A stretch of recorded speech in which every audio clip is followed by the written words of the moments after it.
ધોરણ 10 જૂન 2026ની પૂરક પરીક્ષા માટે આઈએમપી દાખલાની રીત પહેલી.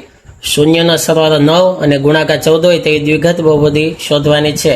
તો જુઓ તમે વિદ્યાર્થી મિત્રો, અહીંયા લખવાનું શૂન્યનો સરવાળો. શૂન્યનો સરવાળો, જો સરવાળો આપેલો છે 9, બરાબર. પછી લખવાનું શૂન્યનો ગુણાકાર. શૂન્યનો ગુણાકાર, ગુણાકાર છે 14.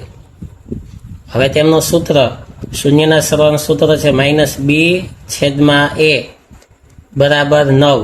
હવે છેદમાં કંઈ નથી તો મસ્ત 1 મૂકી શકો, અને ગુણાકારનું સૂત્ર c/a બરાબર 14. છેદમાં કાંઈ નથી તો 1. એની કિંમત પહેલા લેવાની, એની કિંમત બંને સાઈડ 1 છે તો a બરાબર 1. હવે એની કિંમત 1 હોય તો ઉપર b ની કિંમત 9, માઇનસ સામે જવા દઈએ તો b બરાબર -9 અને c બરાબર 14. હવે દ્વિઘાત બહુપદી લખવાની. દ્વિઘાત બહુપદી,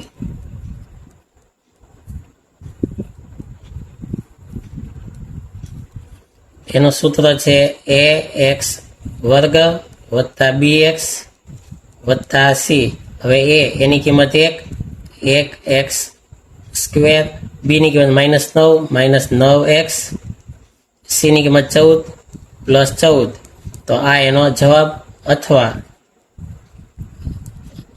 કોઈ પણ સંખ્યા માટે k લગાડીએ તો k x² - 9x + 14.